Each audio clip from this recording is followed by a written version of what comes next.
el Señor escuchó. Estupendo.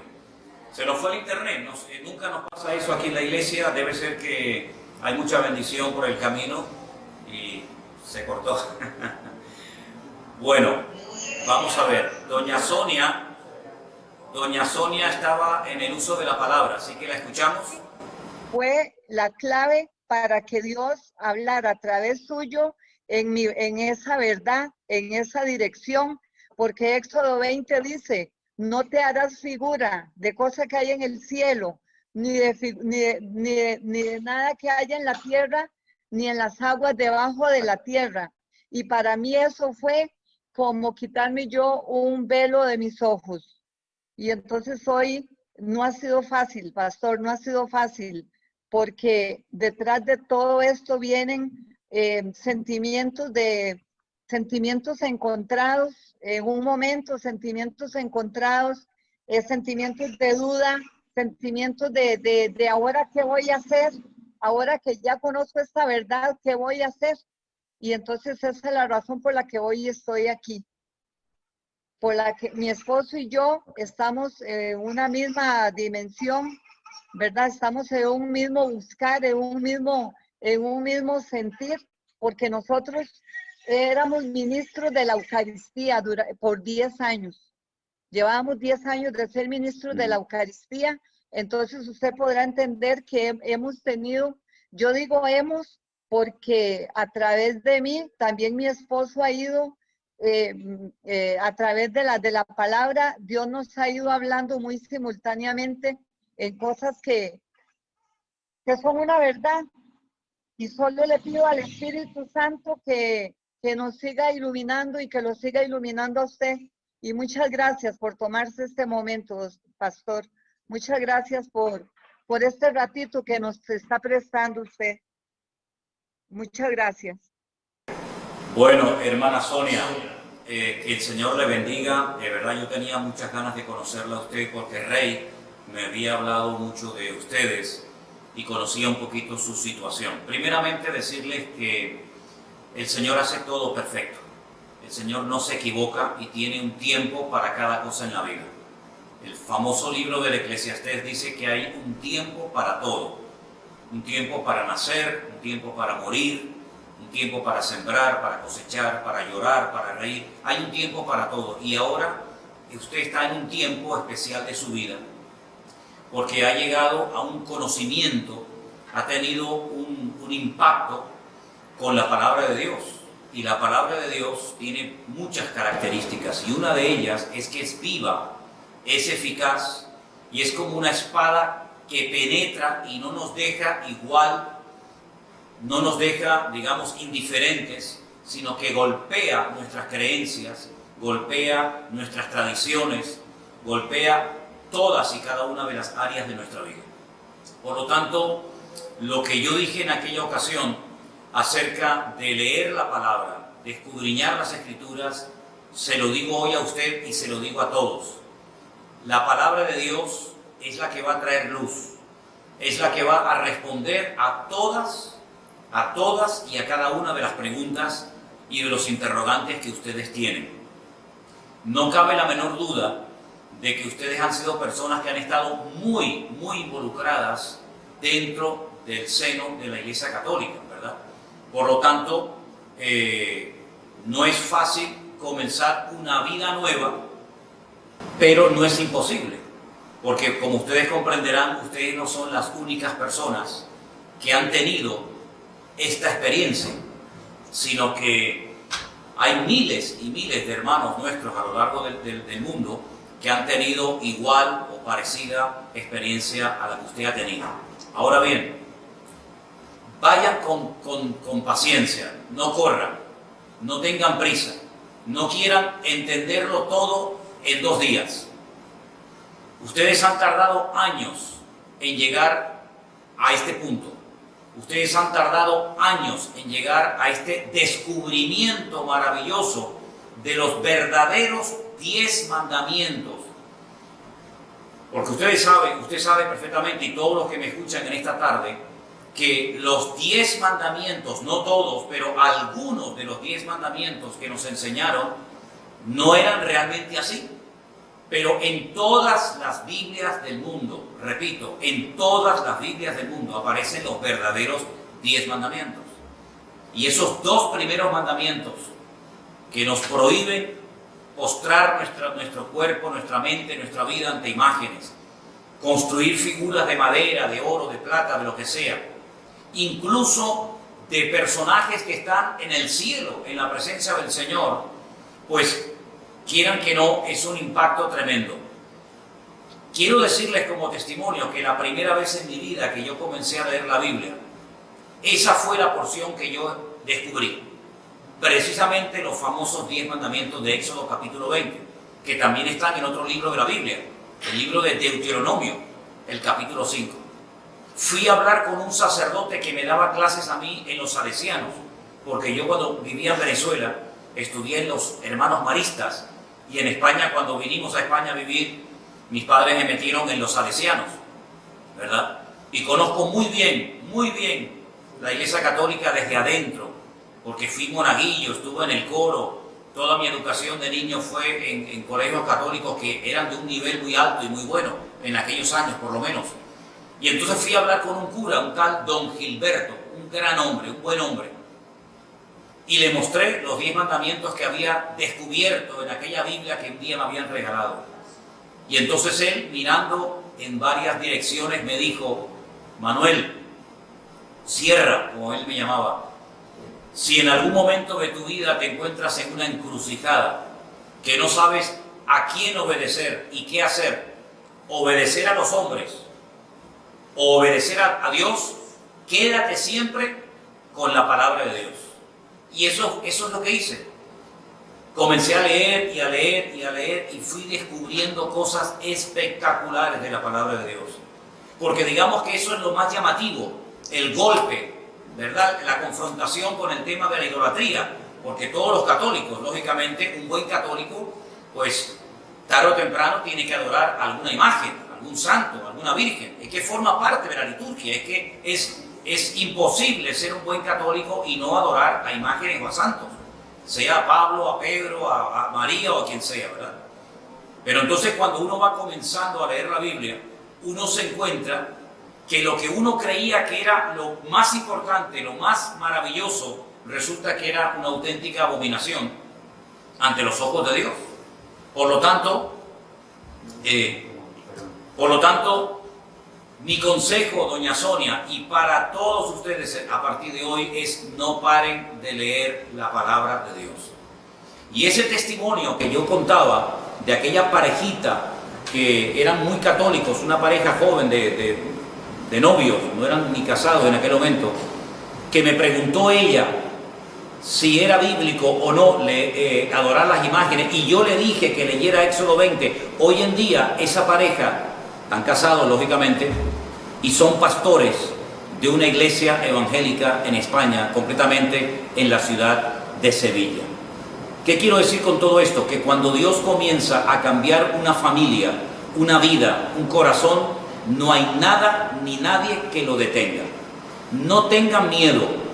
Ustedes, todos los pasos que den a partir de hoy, consúltenle a Dios. Lean la palabra del Señor. No le tengan miedo al hombre, porque ustedes han sido iluminados con la luz del Evangelio, con la luz de la palabra de Dios, y por lo tanto no tienen que tenerle miedo al hombre en absoluto. Al que hay que tenerle respeto es a Dios, pero al hombre no hay que tenerle miedo, sea quien sea y se llame como se llame. Así que yo le doy muchas gracias al Señor, doña Sonia, por conocerla, a usted, a su marido, y siga adelante. Les voy a contar a todos un pequeño testimonio. En uno de los muchos viajes que he realizado a Israel, a Tierra Santa, vino conmigo en el grupo un matrimonio muy devoto, muy católico. Ella concretamente tenía varias hermanas monjas, y estaban a punto de canonizar a un antepasado de ella. Cuando vinieron conmigo a la ciudad de Jerusalén, los llevé al sepulcro bíblico, al sepulcro que tiene todas las características bíblicas, como dice la palabra de Dios. Y después le llevé a otro sepulcro, que es el de la tradición, donde hay un montón de velas y de imágenes Y cuando esta mujer iba a entrar, ella se detuvo bruscamente en la puerta de ese sepulcro y me dijo, yo no quiero estar más tiempo aquí, porque en el otro lugar donde estuve se respira vida y aquí se respira muerte. Y la pregunta de ella es la que muchos católicos se hacen, ¿y ahora qué hago? ¿Y ahora qué hago? ¿Qué le digo a mis amigos? ¿Qué le digo a mis amigas, al sacerdote? ¿Qué le digo a mi familia? Usted por eso no se preocupe. Ustedes lo único que tienen que decir es, yo quiero a obedecer, yo amo al Señor y yo me someto a mi Dios. Usted no ha renunciado a Dios. Usted no ha renunciado a nada digno de alabanza. Por lo tanto, lo que le tiene que decir a todo el mundo es, Dios está cambiando mi vida, estoy leyendo su palabra y lo que le puedo decir es que lean la Biblia como yo la he leído y el Señor se encargará de hacer la obra correspondiente en cada persona. Es lo que le puedo decir, doña Sonia. Perfecto. Ok. Bueno, pues, perfecto, gracias. Como resumen, no tengan miedo al hombre, lean la palabra del Señor, no tengan ningún temor y a cualquier persona que les pregunte, díganle simplemente que ustedes están leyendo la palabra de Dios y que el Señor es el que está haciendo la obra en vuestros corazones. Por lo tanto, no le tengan ningún temor al hombre, sigan leyendo la palabra, que el Señor tiene grandes sorpresas para todos y para cada uno de ustedes por el camino. Doña Sonia, un beso, que Dios le bendiga, saludos a su marido, a su esposo, que Dios le guarde, mucho ánimo y a seguir adelante y a leer mucho la palabra de Dios, que en ella usted va a encontrar la respuesta a todas las preguntas y el Señor le va a indicar con su Espíritu Santo que ahora vive dentro de usted lo que tiene que hacer en todo momento. Que Dios le bendiga grandemente. ¿Me escucharon bien ahora? Ok, gloria a Dios, gloria a Dios. Bueno, yo quisiera también decirle a cualquier otra persona que esté conectado en esta noche que si tiene alguna pregunta, que aprovechando este momento tan bonito que estamos teniendo, que con toda libertad la haga. Ahora, perfecto, perfecto. Ok, buenas tardes, pastor. Que Buenas Señor le tardes, bendiga. hermana. Y a todos los hermanos. De verdad que qué bueno estar acá con ustedes. Para mí es una alegría inmensa. Y bueno, sí, tengo una pregunta rapidita para para darle chance a todos los demás. Es que tengo una duda con respecto a la oración. En la Iglesia Católica normalmente se ora rezando el Padre Nuestro, como todos los católicos saben. Padre Nuestro que estás en el cielo. Aquí todo el mundo sabe, los católicos, lo que es el Padre Nuestro. Yo estuve leyendo en Lucas 11, que cuando los discípulos se reúnen con Jesús, igual le preguntan de qué manera ellos podían orar. Y él les dice que oren de esta manera, Padre Nuestro que estás en el cielo. O sea, se repite la misma oración que hacen en la Iglesia Católica. Mi duda es esta. Nosotros que ya estamos teniendo una relación directa con Jesucristo, como usted bien lo dice, ¿podemos seguir haciendo esa misma oración o debemos orar como si tuviéramos una conversación con Dios directamente, sin tener que usar tanto palabrerío y tantas cosas que se decían en la otra iglesia, sino como que vaciar tu corazón y decir lo que tú sientes, lo que tú piensas, y Él le irá indicando a uno de qué manera uno va a ir orando, ¿no? Ok, Esa es mi pregunta. Hermana, escuché muy bien su pregunta y le voy a pasar a responderla y que la respuesta sirva también para todos los que están conectados en esta tarde. Primeramente, hermana, decirle que la oración, la preciosa oración del Padre Nuestro, no es una oración de la Iglesia Católica. El patrimonio no lo tiene la Iglesia Católica, ni la Iglesia Evangélica, ni nadie. La oración preciosísima del Padre Nuestro está en la Biblia y la enseñó nada más y nada menos que nuestro Señor Jesucristo, ¿verdad? Permítame leerles al grupo las palabras previas y posteriores a la preciosa oración del Padre Nuestro.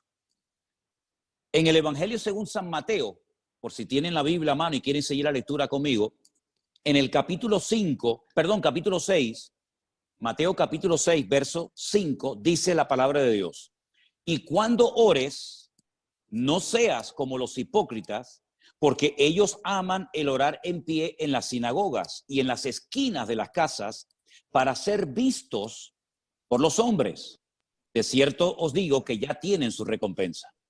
Mas tú cuando ores, entra en tu aposento y cerrada la puerta, ora a tu Padre que está en secreto, y tu Padre que te ve en lo secreto, te recompensará en público. Versículo 7.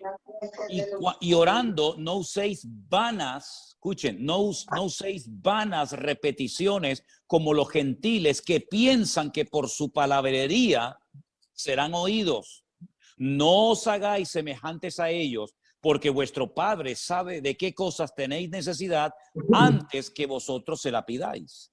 Es decir, en el pueblo de Israel, hasta el día de hoy, hay libros muy gordos, libros enormes. El más famoso se llama el Sidur. El Sidur, donde hay oraciones absolutamente para todo. Para cuando usted come, cuando usted bebe, cuando usted sale, cuando usted entra, cuando se muere una persona, cuando nace un niño, para un matrimonio, para un bautismo, absolutamente para todo. Son oraciones que se hacen continuamente. Hay 3 oraciones que en el pueblo de Israel obligatoriamente todo devoto tiene que hacer cada día. La oración de la mañana, que se llama Shaharit, la oración de la tarde, aproximadamente como a las 3 de la tarde, que se llama la Minjá, y la oración de la noche, que se llama la oración de Arbit. Todos los días las mismas oraciones, las mismas lecturas, los mismos salmos, toda la vida. Esto ya existía en los tiempos del Señor Jesucristo. Oraciones repetitivas que se aprendían de memoria, que se enseñaban de generación en generación, el padre al hijo, el hijo al nieto, sucesivamente. ¿Qué es lo que hace el Señor Jesucristo? El Señor Jesucristo le enseña a los discípulos y a todos los cristianos una oración modelo, una oración base, que va a servir para que sobre esa oración sepamos qué cosas podemos pedir y cómo debemos pedirla. ¿Es malo repetir en alta voz el Padre Nuestro? En absoluto. En absoluto. El Padre Nuestro, repito, no es una oración de la Iglesia Católica ni una oración de la Iglesia Evangélica, es una oración bíblica. Ahora bien, hay muchas cosas que no incluye el Padre Nuestro, pero como el Padre Nuestro me enseña a pedir ciertas y determinadas cosas, yo puedo pedir por mi familia, puedo pedir por mi salud, puedo pedir por mi país, puedo pedir por un trabajo, puedo darle gracias al Señor por lo que tengo, por lo que he aprendido, por los hermanos en Cristo que estoy conociendo, etcétera, etcétera. Es decir, no está mal repetir el Padre Nuestro en alta voz, en absoluto, pero por favor, no lo hagan, permítame la expresión, como los loros, de una forma ya repetitiva, de memoria, que no sabemos lamentablemente lo que estamos diciendo. Si alguien quiere usar y hablar de vez en cuando con las palabras de la preciosa oración del Padre Nuestro, no hay ningún problema, pero no lo haga como un rezo repetitivo, monótono y aburrido, sino que usted puede orar ahora con total libertad a su Dios, a su Padre Celestial, que lo conoce, que lo ve, y por lo tanto no se limite, repito, no se limite única y exclusivamente a repetir el Padre Nuestro, porque usted puede orar hoy por hoy lo que quiera. Y miren, les voy a dar un consejo que me dieron a mí hace muchos años. Si usted quiere aprender a orar bien, bíblicamente, utilizando términos bíblicos, oraciones preciosas, lean los Salmos. El famoso y precioso libro de los Salmos, que hay 150, léalo. Cada día puede leer un salmo. Hay 150, muchas son oraciones, pero usted va a aprender oraciones preciosas que también, como no, usted puede utilizar esos términos, esas frases y esas palabras. Así que como conclusión, usted puede repetir el Padre Nuestro cuando quiera, siempre y cuando no lo haga de una forma repetitiva, monótona, religiosa y aburrida. Pero no se limite única y exclusivamente a orar usando el Padre Nuestro, porque usted puede hoy por hoy orar con total libertad, de padre a hijo, de hijo a padre, cuantas veces quiera. Espero que haya quedado bien, quiero decir, espero que haya quedado clara, mejor dicho, la respuesta a su pregunta, querida hermana. Perfecto, perfecto, quedó totalmente claro. Y quería Amén. acotar que sí, bueno, que tengo los libros de los Salmos, un librito solo de Salmos y lo leo siempre, pero bueno, era mi duda.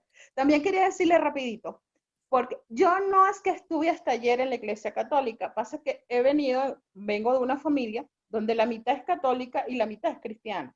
Y entonces me quedaban como que dudas y quise entrar para aclarar dudas, pues de verdad Muy bien. que chévere, gracias y de verdad que feliz con la respuesta. Gracias. Bendición, hermano. Bendiciones. Vamos a darle lugar a otras personas. Yo, como me estaba fallando el ordenador, la computadora, tengo el iPhone en la mano, el teléfono, pero tengo la pantalla frente a mí. Y Vanessa, si tú ves a gente con la mano levantada queriendo hacer una pregunta, dime de quién se trata y le damos enseguida lugar para que haga su pregunta. Silvia Colín. Ok, Silvia Colín, por favor, si es tan amable, abra su micrófono y haga la pregunta que usted quiera. Ok, bienvenidos todos y qué bueno que estamos en esto y que nos salimos a tiempo de una religión en la que cuando yo me di cuenta hasta lloré porque dije, Dios mío, he sido engañada toda mi vida. Pero bueno, mi pregunta, tengo muchas preguntas, pero voy a hacer una para que todos tengamos tiempo de hacer alguna. ¿Cómo guardar correctamente el día de reposo? ¿Qué es lo que no debemos hacer? Porque en eso sí tengo mucha duda. También, por ejemplo, pues yo soy enfermera, yo trabajé 28 años en la noche para el Seguro Social y pues obviamente que quienes hemos trabajado en ciertos días es muy difícil guardar el día de reposo. Quiero entender que a lo mejor hay que contar 7 días y guardar ahí un día de reposo, por ejemplo, ahora para los jóvenes, para mis hijas, que trabajan mucho más ahora desde que están conectados en línea, ha sido más difícil que puedan incluso dedicarle un momento a Dios porque terminan exhaustos. Esto del encierro creo que ha sido peor para mucha gente porque no le dedican el tiempo tampoco a los hijos o tienen que estar más al pendiente con las tareas. Pero ¿qué se puede hacer para la gente que no puede guardar exactamente el día de reposo? Vamos a ver. Cuando uno lee en Génesis, el primer libro de la Biblia, todo lo que el Señor le ordenó a Adán y a Eva que hicieran, curiosamente, una de las cosas que le pide es que el séptimo día lo santifiquen. La palabra santificar significa apartar o consagrar. ¿Me explico? Apartar o consagrar es lo mismo que santificar. Bien, se lo dijo a Adán y a Eva. Es decir, en el séptimo día, ¿qué es lo que tenían que recordar? ¿Qué es lo que tenían que hacer? ¿Qué tenían que tener presentes aquella pareja por el hecho de que Dios le dijera que tenía que apartar ese día de una forma especial? Ahora bien, los días en la Biblia no reciben nombre. Se llama día primero, segundo día, se juntan los números, noten qué interesante, los números ordinales con los números cardinales, no se dice primer día, sino día primero, después segundo día, tercer día, así sucesivamente. El único día de la semana, repito, el único día de la semana que recibe un nombre es el séptimo, que se llama en nuestro idioma el sábado, y en el idioma bíblico la palabra es Shabbat. Shabbat, de la cual procede con las mismas letras, pero cambiando la pronunciación vocálica, la palabra Shebet, que significa sentarse o reposar, cesar actividad, ¿verdad? Cesar cualquier actividad y consagrar o santificar ese día única y exclusivamente para el Señor. Bien. A lo largo de la historia, ningún pueblo guardó ese día de reposo porque se desviaron. Unos comenzaron a adorar a Moloc, a Baal, a Milcón.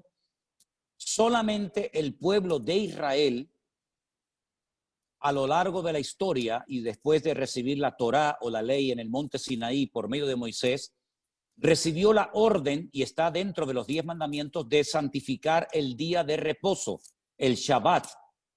No cualquier día, sino el séptimo. ¿Por qué? Porque en el séptimo día Dios cesó su actividad creadora. Dios no hizo nada, no habló, no hizo nada, ya todo estaba terminado. Y entonces, para decirle a las naciones paganas, nosotros no hacemos nada, porque es el testimonio visible, objetivo, que Israel podía dar como botón de muestra de que ellos creían en una obra creadora por mano de un Dios creador. Entonces, cuando la gente decía, pero ustedes, ¿por qué no trabajan en sábado? ¿Por qué los animales descansan en sábado? ¿Por qué no hacen nada? Porque nosotros creemos que Dios creó todo en 6 días y el séptimo día reposó. Era un testimonio tremendo. Ahora bien, cuando vamos al Nuevo Testamento y nos encontramos ya con la iglesia, con el cristianismo, uno históricamente sabe perfectamente, y solamente es cuestión de indagar y estudiar un poco, que los cristianos seguían, porque la inmensa mayoría en un principio eran judíos, seguían en las casas, en sus hogares, partiendo el pan. Y uno dice, bueno, partiendo el pan se refiere a que tomaban lo que llamamos la Santa Cena, el pan y el vino. No. Es que todos los sábados, el día de reposo Shabbat, se parte un pan, que es un pan trenzado, y se comparte vino. Todos los días del año que caen en Shabbat, se parte el pan y se toma el vino. Esa ceremonia se llama Kiddush. Se santifica esa ceremonia, ¿vale? ¿Qué fue lo que pasó? Bueno, algún día hablaremos de todo lo que se fue lamentablemente deteriorando con el paso del tiempo y en los muchísimos concilios que se fueron celebrando a lo largo de la historia, se fueron añadiendo y quitando cosas fundamentales que se habían practicado por siglos y siglos. Y una de las cosas que concretamente en el concilio de Nicea, antes del 400 antes de Cristo, concilio de Nicea, estudien eso en Google, por favor. En ese momento, la cristiandad, el liderazgo de la cristiandad en ese tiempo, transformó y cambió el Shabbat por el domingo. ¿Qué les parece? Hay unas declaraciones de un alto obispo de la Iglesia Católica de los Estados Unidos que con sus ropas sacerdotales da una conferencia, la pueden buscar en internet, en YouTube, donde él pide perdón porque él lee el decreto, el año, el día y la hora en la que la cristiandad quitó en ese concilio de Nicea el día sábado y lo sustituyó por el domingo. Ahora, ¿qué es lo que ocurre? En nuestra tradición cristiana es muy difícil, no sé ustedes hermanos, pero es muy difícil por las cuestiones laborales fundamentalmente, guardar el día de reposo. De hecho, los cultos, el culto principal de la mayoría de las iglesias, aunque aquí el sábado lo hacen los jóvenes, ¿verdad? Y en muchas congregaciones, el culto principal es el domingo. ¿Por qué? Porque en el sábado trabaja mucha gente y no vendría nadie al culto. Entonces, por cuestiones de prácticos, por ser prácticos, nos congregamos el domingo. Ahora, en Cristo, todos los días son del Señor. Todos. El problema es que en el paganismo sí le pusieron nombres a los días de la semana. Y uno dice, ¿cómo es eso? El lunes se adoraba la luna, el martes al planeta Martes, el miércoles a Mercurio, el jueves a Júpiter, el viernes a Venus, el sábado a Saturno y el domingo en inglés es el Sunday. ¿Qué es el Sunday? El día del sol, los adoradores del sol. Entonces, lamentablemente, muy poca gente puede juntarse en familia tranquilamente alrededor de una mesa a tener un día de reposo, en este caso el Shabbat. Ahora, mi consejo es, todos los que puedan el sábado pasarlo en familia, comer juntos, con los hijos, con los nietos, orar juntos, bendecirse los unos a los otros, háganlo. Pero por cuestiones prácticas, el venir a la iglesia el domingo no es ningún pecado mortal, es por cuestiones de cuestiones prácticas. Ahora bien, hay ciertos y determinados trabajos, como por ejemplo médicos, bomberos, policías, etcétera, que según las leyes que después establecieron los rabinos a lo largo de la historia, la vida humana está por encima del Shabbat. Es decir, usted si tiene que salvar una vida en Shabbat, lo hace, independientemente de que sea día de reposo. Jesús le dijo una vez a un líder de una sinagoga en Israel, le dijo, tú eres un hipócrita, querido, porque esta hija de Abraham que estaba 18 años atada por Satanás en tu congregación, que no se podía enderezar, tú no orabas por ella, pero sin embargo hoy te has levantado y has desatado tu buey del pesebre y lo has llevado a beber. ¿Cómo es posible que le des más importancia a la vida animal que a la vida humana? Entonces lo que no tenemos es caer en un fanatismo y creer que porque no podemos guardar el día de reposo nos vamos a condenar. No, hay que procurar cumplir con todo dentro de nuestras posibilidades. Pero el día de reposo es fundamentalmente un día de eso, de reposo, de tranquilidad, de sosiego, de calma para estar en familia, estar juntos, cesar cualquier actividad que pueda ser cesada. Y luego el domingo nos juntamos como pueblo de Dios en nuestras iglesias, nuestros cultos, y no hay ningún problema. Pero en Cristo no nos ceñimos única y exclusivamente como Israel a un día de la semana, sino que en Cristo todos los días son del Señor. Y para finalizar, en la carta muy interesante a los hebreos, que la tenemos en el Nuevo Testamento, antes de la carta de Santiago, dice que enseña que Cristo es nuestro reposo, es decir, Cristo es nuestro Shabbat.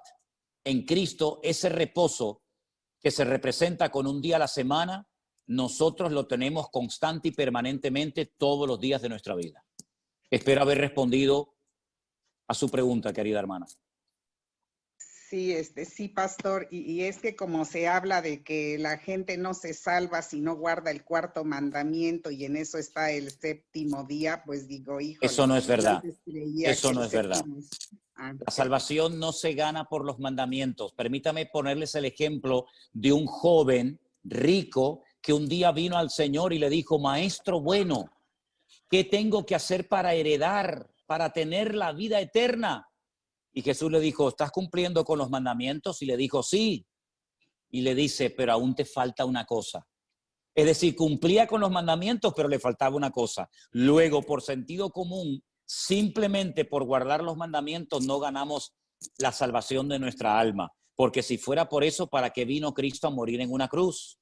Si cumpliendo con los mandamientos, que tampoco son tan difíciles de cumplir, obtenemos la salvación de nuestra alma, entonces la obra de Cristo en la cruz no era necesaria, nada más lejos de la realidad. La salvación no se obtiene por lo que hacemos, sino por los méritos de Cristo. ¿Ven? Ok, gracias. Tengo más preguntas, pero bueno, a ver que alguien más haga. Ok, gracias hermana, bendiciones. A su micrófono, Hola. por favor.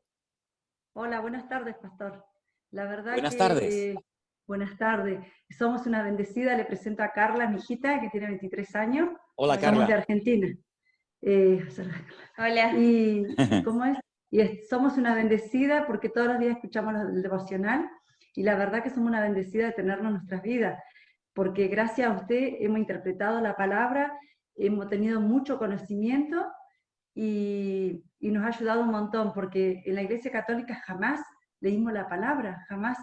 Siempre que íbamos a misa nunca la interpretábamos tampoco, pero al tenerla a usted en nuestras vidas somos una bendecida por guiarnos, por ser nuestra guía. Le agradecemos a Dios. Que Dios lo bendiga inmensamente. ¿Me escucha, pastor? Bueno, la pregunta que yo le hice la vez pasada era el tema de la Biblia, porque nosotros tenemos la Biblia católica y ahora tenemos la Reina Valera. Lo que quería consultarle yo, que le consulté la vez pasada, era qué hacíamos con la Biblia católica. Pero usted nos había dicho que había una parte de la Biblia católica que era muy interesante leerla, pero no me acordaba, por eso quería tomar nota para guardar. ¿Cuál era la parte interesante para leer? No se escucha, no lo escucho, no lo escucho. Perdón, había quitado el micrófono. La Biblia católica es una muy buena versión. La Biblia católica generalmente es versión Nácar Colunga, que son los apellidos de la persona que tradujo la Biblia, igual que la Reina Valera son los apellidos de Cipriano de Valera y de Casidoro de Reina, ¿verdad? Ahora bien, no descarte la Biblia católica, léala todas las veces que quiera, sin ningún problema, sin ningún problema. ¿Qué es lo que ocurre? A veces nosotros en la iglesia o cuando yo hago los devocionales por internet, claro, al yo leer la Reina Valera, yo le aconsejo a la gente que tengan la misma versión para que puedan seguir la lectura. Pero la versión Reina Valera es buena, no hay ningún problema. Ahora bien, ¿cuál es la diferencia? Aunque permítame que le corrija una cosita, hermana. No hay Biblia católica y Biblia evangélica. La Biblia es Biblia. No es ni de los católicos ni de los evangélicos. Hay una sola Biblia. ¿Ok? Ahora, ¿qué ocurre? Mire, en el Concilio de Trento, antes mencioné el de Nicea, ahora les voy a mencionar otro. Siglo XVI, Concilio de Trento, tomen nota. La Iglesia Católica hizo muchos cambios, quitó, puso muchas cosas, y una de las cosas tremendas que ocurrieron en el famoso Concilio de Trento fue que la Iglesia Católica decidió añadirle 7 libros más al canon de la Biblia. Es decir, lo que ya estaba establecido por siglos y siglos y siglos. Fíjese, le estoy hablando del siglo XVI. Luego habían pasado ya muchos siglos después de Cristo, ¿verdad? Le añadió 7 libros de historia judía. Algunos de esos libros se llaman Baruch, Sabiduría, Tobías, Primera y Segunda de Macabeos, ¿verdad? En total, 7 libros. 7 libros de historia. Usted dice que es de Argentina, ¿verdad? Sí, de Argentina, pastor, sí. Imagínense que en la Biblia añadieran historia de la República Argentina. Y que la agregue. Es una historia interesante, pero que no tiene nada que ver con lo que el Señor ya había puesto en su palabra. Entonces yo recomendé en un momento la lectura de los libros de Primera y Segunda de Macabeos. Y voy a dar una pequeña explicación para explicarles el por qué lo recomendé. En el Antiguo Testamento, la Biblia está dividida en 2 partes. Antiguo Testamento, es decir, antes de Cristo, Nuevo Testamento, después de Cristo. Bien. En el Antiguo Testamento, a través del profeta Daniel, el Señor profetizó que en el futuro vendrían 4 imperios que harían cosas tremendas contra el pueblo de Israel. Esos 4 imperios eran el imperio babilónico, el imperio de los medos persas, el imperio griego y el imperio romano. Si ustedes leen el Antiguo Testamento van a encontrar muchas cosas del imperio babilónico y también muchas cosas interesantes del imperio medo-persa, pero no va a encontrar ninguna información del imperio griego. Cuando empiezan ustedes a leer el Nuevo Testamento se encuentran, por ejemplo, a los romanos, a los centuriones, se encuentran a Poncio Pilato, etcétera, en el Nuevo Testamento. Y uno dice, ¿y qué pasó con los griegos? No están en la Biblia. ¿Por qué? Porque entre el último libro del Antiguo Testamento y el primero del Nuevo Testamento hay 400 años de silencio. No se cuenta nada. No pasó nada. Claro que pasaron muchísimas cosas. Por ejemplo, la historia de Alejandro Magno, la historia del imperio griego. Entonces, ¿qué pasó con ese imperio? ¿Qué hicieron en Israel? ¿Qué hicieron con el templo de Jerusalén? No lo sabemos, pero en Primera de Macabeos y en Segunda de Macabeos encontramos cosas muy interesantes que ocurrieron en ese periodo de la historia. Por ejemplo, la profanación del lugar santísimo, con un tal Antíoco Epifanes que profanó el lugar santísimo y que puso unos ídolos tremendos. En fin, es una historia muy interesante y esos libros están en la iglesia, en la Biblia, digamos, de la Iglesia Católica, la versión Nácar Colunga. Los macabeos eran unos hermanos que se rebelaron contra el Imperio Romano. No se llamaban macabeos. Creo que uno se llamaba Simón, otro se llamaba Judá. Todos murieron como mártires. Ellos pelearon, se rebelaron contra el Imperio griego y volvieron a consagrar el templo, que era un santuario pagano griego y que era un gimnasio para hacer gimnasia. Los griegos lo volvieron a consagrar al servicio al Señor, ¿sí? Entonces a ellos los llamaban los macabeos, que viene de la palabra macab. La palabra macab en hebreo significa martillo. Un macab es un martillo, son los que golpeaban, los que amartillaban, los que golpeaban a los enemigos, y de ahí viene la palabra macabeos, ¿verdad? Entonces es una historia muy interesante que sería muy bueno que ustedes la leyeran. El libro de Judith es una chica que hace algo por la historia del pueblo de Israel.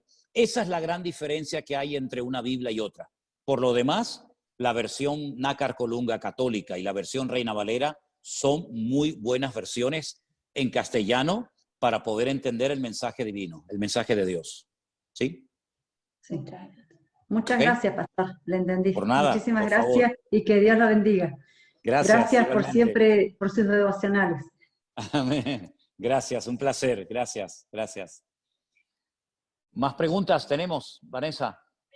Sí, buenas tardes a todos y que Dios me los Buenas bendiga. tardes, igualmente. Muchísimas gracias, pastor, de verdad, por toda esta oportunidad que nos está dando a todos nosotros. En lo particular, pues siempre he venido de una iglesia, de una formación católica, toda mi familia, de verdad. Aquí nadie me ha dicho, pues, nadie me ha invitado. Es el mismo Señor quien ha puesto todo en mi vida, porque precisamente tuve esa curiosidad de estar empezando a leer la Biblia, y obviamente pues a partir de que empecé a leer, que no sabía ni por dónde empezar, yo empecé desde el principio, desde el Génesis. Entonces empezaron a surgirme muchas dudas, precisamente eso de la idolatría, de los ayunos, de todo esto, ¿no? Pero a mí, por ejemplo, en lo que me respecta es en lo que veo en la cuestión de los diezmos y de los ayunos. Porque si bien es cierto, por ejemplo, acá en la Iglesia Católica muchas veces decían, no, que los diezmos, pues no necesariamente estos, no es necesariamente dar el 10% de lo que tú ganas a esto, sino ayudar a otra gente, ¿no? Entonces, eso me causa como conflicto también porque, bueno, yo pienso que según lo que estoy leyendo, pues es para beneficio del Señor, ¿no? Para edificar. Que esa es otra de las dudas que tengo yo aquí, por ejemplo, ahorita que estamos en la iglesia virtual, ¿cómo hacemos nosotros para aportar, para poder ayudar y contribuir a que esta comunidad crezca? Porque es para beneficio de Dios precisamente. Y lo del ayuno, bueno, ya eso es otra cosa que me imagino que será en otra oportunidad. Vamos por parte, vamos. Piano, piano se va lontano, dicen los italianos, poquito a poco, ¿no? Miren, hermana, vamos a ver, que quede bien claro para todos los hermanos, todo el grupo que en esta tarde está conectado, que yo, que les habla, en ningún momento he hablado de aportar absolutamente nada. ¿Ok? No hablamos de diezmos, ni de ofrendas, ni de donaciones, ni de limosnas. No he hablado absolutamente nada de eso, ni lo haré, salvo si me preguntan. Pero nuestra prioridad y nuestro objetivo no es pedir dinero, ni aprovecharnos de la generosidad de la gente, ni muchísimo menos, ¿verdad? Eso lo quiero dejar bien claro, y además ustedes saben perfectamente que me llevan algunos años escuchando, y lo único que hago es simplemente decir gracias de todo corazón a los que sienten en su corazón en algún momento mandar alguna aportación, pero jamás hemos pedido nada. Bueno, dicho esto, permítame decirle que cuando el pueblo de Israel recibe lo que llamamos la ley, la palabra correcta sería la Torá, la instrucción, los 5 libros, Génesis, Éxodo, Levítico, Números y Deuteronomio, a esos libros se le llama el Pentateuco, que viene de la palabra 5, Pentateuco, Humash, en hebreo de la palabra 5, ¿ok? Reciben 613 mandamientos. Repito, 613 mandamientos u ordenanzas. Había ordenanzas que eran para las casadas, para las solteras, para los viudos, para los soldados, para los agricultores, para los ganaderos, para los sacerdotes. Sí, imagínense, 613 mandamientos hay para todo el mundo y para todos los gustos. Ok.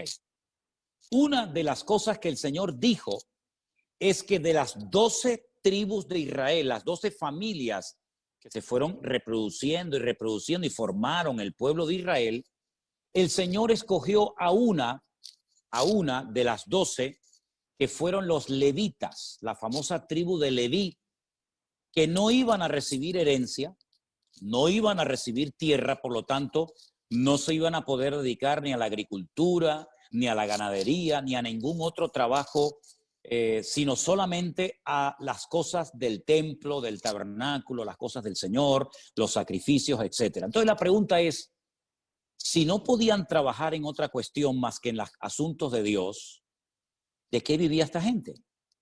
¿Verdad? Pregunta lógica.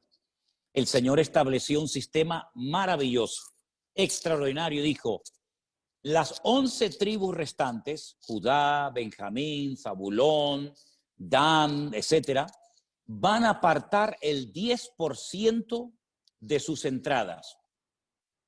Unos apartaban papas, otros aportaban limones, otros aportaban corderos, otros aportaban fruta. Es decir, cada tribu, hablamos de miles de personas, apartaban el diezmo de sus ganancias, de sus entradas. Si vivían muy lejos y no podían traer la mercancía, la vendían y traían el dinero al templo. Entonces, con ese 10%, ese diezmo que aportaban las 11 tribus de Israel, se mantenía a la tribu de Leví, a los sacerdotes, y se mantenía la casa de Dios, es decir, el templo de Jerusalén en aquel tiempo. Bien, hoy en día, en las congregaciones, yo hablo de mi situación en España, que no recibimos ningún tipo de subvención ni de aportación económica del Estado. ¿Cómo se ha mantenido la iglesia evangélica? ¿De qué vive la iglesia? ¿Cómo pagan la luz, el agua, los alquileres de los locales? Nosotros no tenemos propiedades, todo es alquilado. Pues con las aportaciones voluntarias de la gente, de las ovejas, de las personas. Entonces hay una costumbre dentro del pueblo evangélico que nace, que viene del pueblo de Israel, que es apartar el 10% de sus ganancias y lo aporta a la obra de Dios. Y con eso se pagan los gastos. ¿Qué es lo que está haciendo gente que nos está viendo por internet? Bueno, ellos van a la página web de nuestra iglesia y ven que hay una cuenta bancaria y hay un sistema muy sencillo, muy seguro, muy rápido que se llama PayPal, ¿sí? Y con ese sistema de PayPal, lo que hacemos es permitirle a la gente, perdón, un segundito, y el Señor es fiel y el Señor nunca nos abandona y hasta el día de hoy podemos decir que el Señor ha cuidado de su obra. ¿Me entendió la respuesta? ¿Sí? Sí, pastor, buenas tardes. Abra su micrófono, por favor. María Luz. Ok, ya puede hablar. Sí, la escucho. La escucho. Buenas tardes, pastor. ¿Me escucha? Le escucho perfectamente, hermana. Adelante. Ya. Buenas tardes, muchas bendiciones para todos. Mi duda es que, bueno, alguien preguntó sobre eso, primero que nada, sobre el ayuno y luego sobre el bautizo. Ya, alguien por ahí, hermano cristiano de otra parte, sí me decía de que yo me tenía que bautizar luego ya. Entonces yo le dije que una vez la había escuchado a usted, que usted decía que, como dijo delante, piano, piano. Quiero conocer bien, quiero aprender de la palabra, quiero ir poco a poco aprendiendo todo lo que es el cristianismo y lo que me diga el Señor. Entonces, no estuve un poco de acuerdo con esa persona porque como yo siempre fui católica, toda mi familia fue católica, y siempre dije de que si algún día el Señor me llamaba, yo quería hacer las cosas bien. Entonces, estoy en eso, estoy aprendiendo y yo quiero saber si estoy errada en lo que yo pienso. Por eso mi pregunta iba ya hacia lo del bautismo, pastor. Ok, hermana. Escuché su pregunta perfectamente y se la voy a responder. ¿Usted me está escuchando bien a mí? Sí. Ok, mire, hermana, vamos a ver. Cuando uno va a la palabra del Señor, que es a donde siempre tenemos que ir a ver qué es lo que el Señor manda, a ver qué es lo que el Señor ordena, uno se encuentra que hay gente en el Nuevo Testamento que se bautizaba. Y entonces uno dice, bueno, ¿cómo se bautizaba la gente? ¿Cómo hacía la gente en la Biblia para bautizarse? Vamos a ver cómo lo hizo el Señor Jesucristo. Uno se encuentra al Señor Jesucristo, que no es un niño, sino ya es una persona adulta, que va caminando por su propio pie a un lugar donde hay un tal Juan el Bautista que está bautizando a la gente en el río Jordán. Entonces uno dice, es curioso que el Señor Jesucristo, que es nuestro ejemplo en todo, ¿verdad? El Señor Jesucristo es nuestro ejemplo en todo. Sus padres, José y María, no lo bautizaron cuando era un niño pequeño, sino que él a la edad de 30 años se bautiza, lo bautizó Juan el Bautista, y después, como saben ustedes, se va al desierto y está ayunando un montón de días hasta que él comienza su ministerio. Bueno, después cuando el Señor Jesucristo 3 años después termina con su precioso ministerio, reúne a sus discípulos y les dice, id por todo el mundo y predicad el evangelio. El que creyere, escuche bien el orden, el que creyere y fuere bautizado, es decir, que él lo que quería es que la gente que se fueran a bautizar supieran lo que están haciendo. No fuera algo por tradición, algo impuesto por la sociedad, como la familia que obliga y que presiona para que al niño lo bauticen, sino que vemos que todos y cada uno de los ejemplos que encontramos en la Biblia de personas que se bautizaron, ninguno era ningún niño. No eran niños de una semana, de un mes, de 15 días, no, eran gente grande, era gente adulta, que primeramente creían y luego se bautizaban. No es que se bautizaban primero y luego creían, no, ese no es el orden. El orden lo pone el Señor en su palabra. Dios en su palabra dice, primeramente hay que creer, arrepentirse de los pecados, pedir perdón al Señor y luego, como señal de ese arrepentimiento, de ese cambio, viene el bautismo. Entonces, seguramente, hermana, a usted, como a mí y como a la mayoría de nosotros, a nosotros nos bautizaron cuando éramos chiquitos, cuando éramos niños pequeñitos. Yo no sabía lo que me estaban haciendo, no me acuerdo de eso, pero cuando ya fui grande y leí la Biblia, y me di cuenta que mi Señor Jesucristo se bautizó de grande y que Él ordenó a la gente bautizarse de adulta, entonces yo dije, yo ahora me quiero bautizar.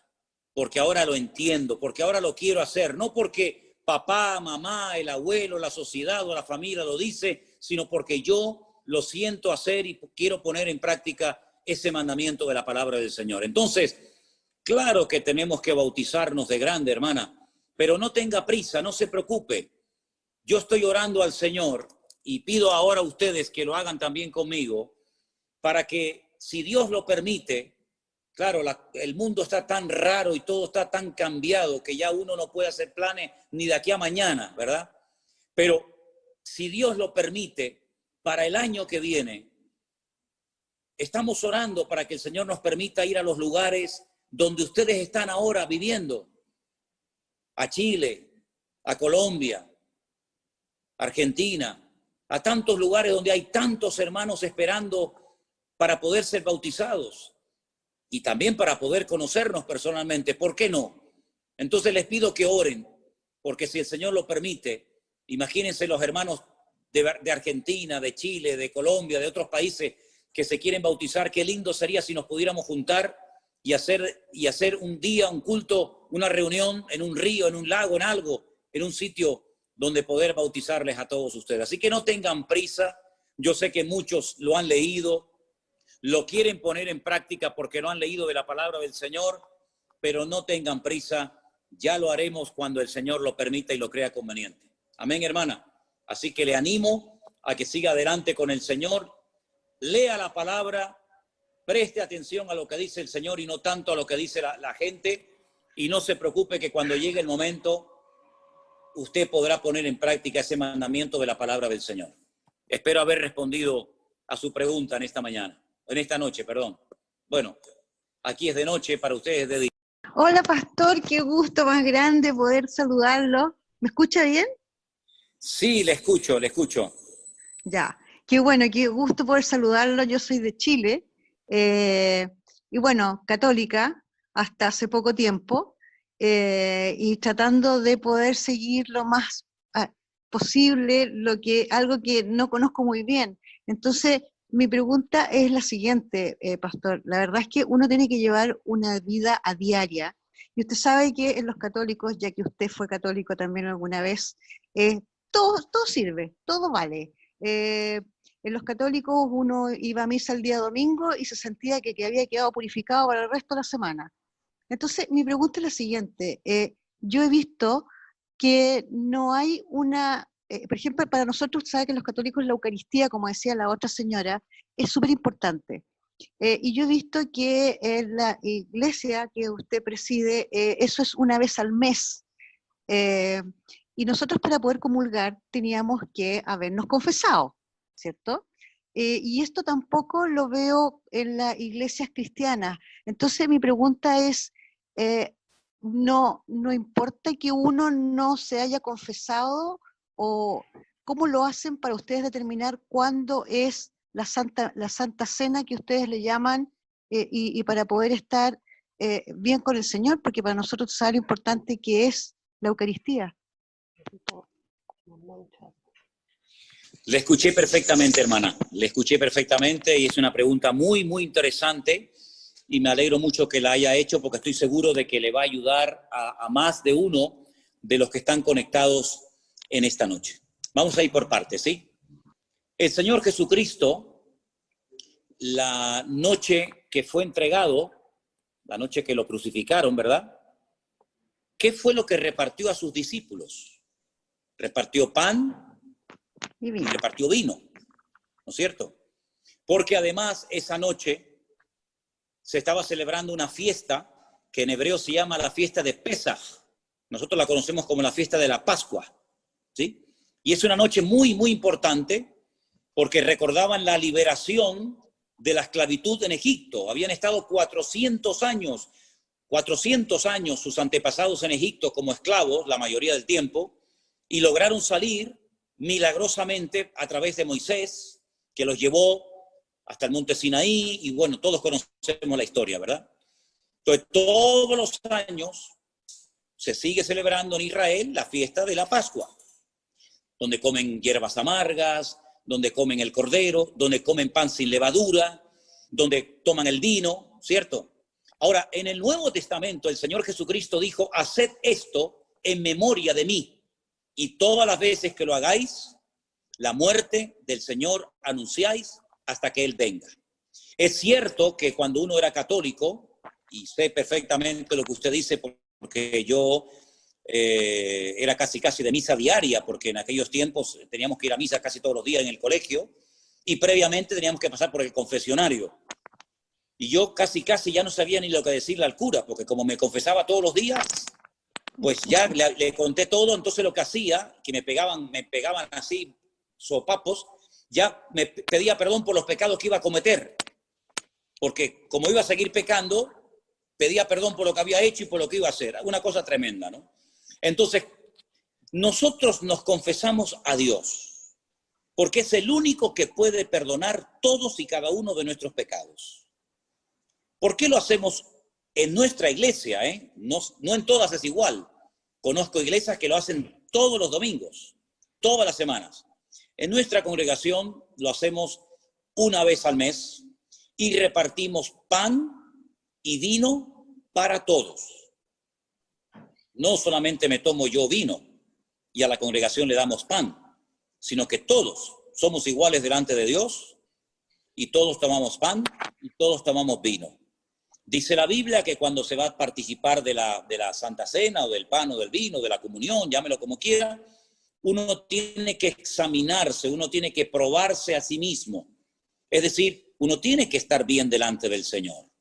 Entonces siempre aconsejamos que antes de participar del pan y del vino, ya que no hay confesionario, ya que no tiene que venir la gente a mí a confesarse y pedirle perdón y yo absorberle y ordenarles una penitencia, lo que hacemos es, antes de participar del pan y del vino, oramos. Y yo digo, hermanos, si hay algo que tienen que arreglar entre ustedes, si hay algún pecado de lo cual tienen que arrepentirse, por favor, pónganse bien delante de Dios para que puedan participar dignamente, como dice la palabra. Entonces, curiosamente, les anuncio a todos ustedes, este domingo por la tarde, a las 6:30 de la tarde, hora aquí en Canarias, vamos a participar del pan y del vino. Entonces, yo anuncio esto por si alguno de ustedes que ya ha entendido el Evangelio, que va en serio con el Señor, quiere unirse virtualmente en ese momento con nosotros. Lo van a hacer miles de personas en muchas partes del mundo, pero si ustedes nunca lo han hecho y les gustaría participar del pan y del vino, pues tenga preparado el pan y el vino o el zumo de uva para ese día, y cuando llegue el momento, usted que va a ver el culto por YouTube en directo, cuando yo diga participemos ahora juntos del pan, usted lo puede hacer. Cuando participemos juntos de la copa, usted lo puede hacer. Y algún día, si Dios lo permite, lo haremos juntos en persona. Así es que nosotros, ya digo, nos confesamos al Señor, procuramos estar bien delante del Señor para participar dignamente del Señor. Así que de aquí al próximo domingo, todo lo que tengan que arreglar, si tienen que pedir perdón, si tienen que perdonar, si tienen que alinearse con el Señor, procuren hacerlo todo decentemente y con orden, para que el próximo domingo, si Dios quiere y lo permite, podamos participar juntos del pan y del vino y disfrutar de un tiempo muy bonito en comunión. A pesar de la distancia, podemos hacerlo virtualmente por internet. ¿Les parece? Espero haber respondido a su pregunta, querida hermana. Sí, fue muy maravilloso, pastor, muy amable, muy claro, y quedé bastante tranquila porque era una de las dudas que yo tenía precisamente, porque usted sabe lo que significaba para los católicos, pero ya ahora que yo ya no sé dónde tengo el pie, espero que en la iglesia, que verdad, porque es difícil, es muy difícil guardé la Virgen, yo era marianista de rezar el rosario todos los días, y hay cosas que han sido difíciles, pero estoy muy contenta porque a través de la Biblia que la aprendí a leer con usted, pastor, me he ido dando cuenta y he ido encontrando las respuestas ahí. Entonces no siento que estoy haciendo algo mal, porque me sentía como engañando a la Virgen, me sentía como mal, me sentía con un peso súper grande. Claro. Entonces ahora ha sido muy reveladora su palabra, usted es muy claro, me encanta cuando se enoja y nos reta, me gusta muchísimo eso, ha sido muy amable. Muchas gracias, hermana, gracias, un placer. Muchas bendiciones. Un placer poder servirla, y le voy a decir que hay un versículo en la Biblia, en la carta de Pablo, del apóstol Pablo a los Romanos, capítulo 8, versículo 1, dice: ahora pues ninguna condenación hay para los que están en Cristo Jesús, los que no andan conforme a la carne, sino conforme al Espíritu. No se sienta mal por hacer las cosas como Dios dice en su palabra. Al contrario, dígale: gracias, Dios mío, porque ahora con tu palabra tengo más paz y más tranquilidad que nunca. Y yo le animo a que este domingo, tal vez por primera vez en su vida, no lo sé, usted se anime con su trocito de pan y su copita de vino a participar con miles de hermanos de la cena del Señor, recordando su muerte, su resurrección y su venida. Que el Señor la bendiga. Será. Así será. Amén. Muy amable, pastor. Amén. Muchas gracias. Gloria a Dios. Qué bueno. Vamos a ver quién es la siguiente que tiene más preguntas. Abre tu micrófono y te escuchamos atentamente en esta tarde. Buenas tardes para todos. Activa el micrófono, Alberto. Encienda su micrófono, por favor. ¿Ahí me escuchan? Sí, hermano, le escuchamos. Adelante. Buenas tardes para todos. Especialmente para usted, pastor, un saludo cordial. Mi nombre es Alberto Sánchez, de acá desde Colombia, en el departamento del Valle, en un municipio pequeño que se llama La Victoria Valle. Bueno, como se ha venido hablando con respecto a lo de católicos, a ver, yo he sido católico toda la vida. En tiempos de pandemia, por recomendaciones, un día me colocaron a ver el pastor online y me quedó gustando y desde ahí empecé a verlo a usted y me he enamorado bastante de su forma de predicar, de su forma de enseñar, de su forma de hablar, sobre todo porque en usted no se ve fanatismo, sino como esa enseñanza, la enseñanza que de pronto uno quiere, como esa verdad, toda esa verdad que está escrita en la palabra y que realmente en la Iglesia Católica nos la han ocultado toda la vida, porque la Iglesia Católica somos ciegos a todo lo que va uno aprendiendo cuando empieza uno a leer la palabra. Me genera muchas dudas con respecto al cambio que estoy obteniendo en estos momentos. De hecho, ya he ido como en 2 ocasiones a una iglesia cristiana por ir a mirar a ver, porque de todas formas esto es un cambio que uno empieza como a tener. Mi familia es una familia muy grande, de 76 personas aproximadamente, todos son católicos, entonces yo me confundo y digo, yo me preocupo y empiezo a decir, ¿cómo voy a convencer yo a mi familia de que me crean esto? De hecho, mi mamá tiene 93 años y me pregunta, hijo, ¿ya fue a misa? Y yo, sí señora, pero, o sea, yo le digo que ya fui a misa, pero fue en el culto, o estuve viendo la prédica suya ayer, y le dije yo, mamá, ya fui a misa. Entonces, como todas las confusiones. De hecho, uno también está acostumbrado a persinarse, a santiguarse. Entonces, todo eso me genera a mí cambios que me tienen como así, pero, o sea, decidido a aprender mucho de usted, pastor, porque, o sea, usted es una persona que atrae. Uno se puede quedar toda la noche viendo prédicas suyas de hace 2, 3 años y uno no se cansa. Le aseguro que uno no se cansa. De hecho, anoche me vi como 3 seguidas y uno no se cansa de verlo a usted. Entonces, estoy muy contento de haberlo conocido, aunque sea por redes sociales. Y qué rico que esté pensando en venir el otro año a los diferentes países. Aquí en Colombia lo esperaremos, porque hasta que usted no venga a Colombia, yo creo que no me bautizaría. Bueno, vamos a ver, Alberto. Mira, hermano, la mejor forma de predicar, ¿me oyes bien? Sí, señor. La mejor forma de predicar es con el ejemplo. Entonces, si usted da un buen ejemplo a su familia, yo le aseguro casi al 100% de que va a ser su familia la que le va a preguntar a usted qué le está pasando, qué le hicieron a usted. Porque es imposible que un cristiano de verdad, nacido de nuevo, comprometido con el Señor, que se toma en serio su vida cristiana, pase desapercibido. Usted no se preocupe por convencer ni a su familia ni a nadie, porque ese no es nuestro trabajo. Eso lo hace el Señor. Y Él lo sabe hacer mejor que usted y que yo. Así que usted limítese única y exclusivamente a hacer lo que el Señor dice. Y no se preocupe que le va a llegar la oportunidad, créame, le va a llegar la oportunidad de que usted pueda explicar qué es lo que le está pasando. Y mire, esto es muy fácil. Mire, a su papá, a la mamá, a la abuela, al sobrino, a quien sea, mire, yo lo que estoy haciendo es leer la Biblia, escuchar unos cultos y unas predicaciones y tratar de agradar a Dios lo mejor posible dentro de mis posibilidades con la ayuda de Dios.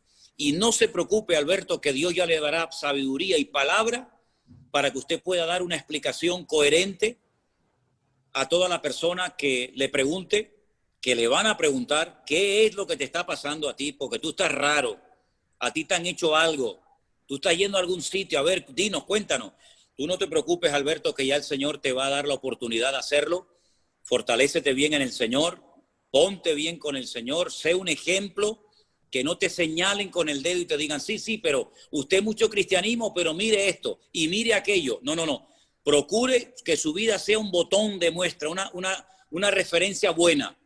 Y ya verás que el Señor va a hacer la obra. Y mire, claro que hay costumbres como el persignarse y otras cuestiones, ¿verdad? Que a lo mejor cuesta el dejarlas.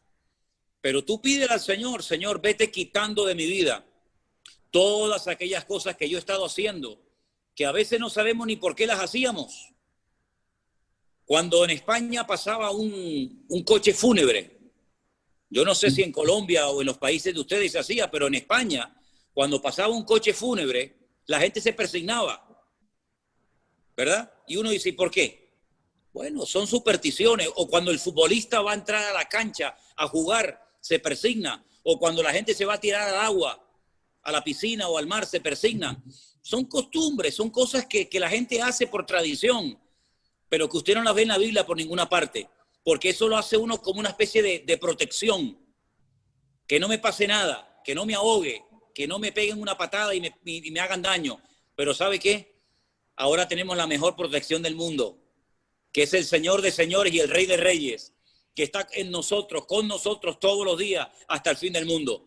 Así que usted no tenga miedo de pasar por debajo de una escalera, de ver un gato negro, de subirse a un avión, a un ascensor. No tenga miedo de nada, porque el Señor le va a proteger y le va a cuidar, porque usted ahora es su hijo y el Señor le va a cuidar de todo peligro y de todo mal. Así que no tenga prisa, pero sobre todo el testimonio, hermano, el ejemplo. Eso es una imagen. Usted no oyó el refrán que dice que una imagen vale más que 1000 palabras. Sí, señor. Pues así es. Usted dé un ejemplo y ya verá cómo su familia, uno detrás de otro, le van a preguntar y usted le va a poder dar testimonio de lo que el Señor ha hecho en su vida. Dios te bendiga, Alberto. Bendiciones. Bendiciones para usted también, pastor. Muchas gracias. Un abrazo grande, mi hermano. Tenemos más preguntas, ¿verdad? Mira que el tiempo vuela. El tiempo, no sé cuánto tiempo llevamos, pero me imagino que hay gente con preguntas, ¿sí o no? Dele, por favor. Dios me lo bendiga, pastor. Aquí lo escucharemos. ¿Me escucha? Perfectamente. Bendiciones para usted, para la hermana Elena, que por ahí miré su mano, para el hermano Anderson también los miré, a todos detrás de cámaras, agradecida con el Señor porque lo tenemos aquí enseñándonos. Es un maestro muy duro, pero muy justo. Entonces, mi pregunta es, pastor, ¿qué clase de pan tenemos que compartir con usted el día de, qué clase de vino, el día de que hagamos compartir Mire, el pan y el vino?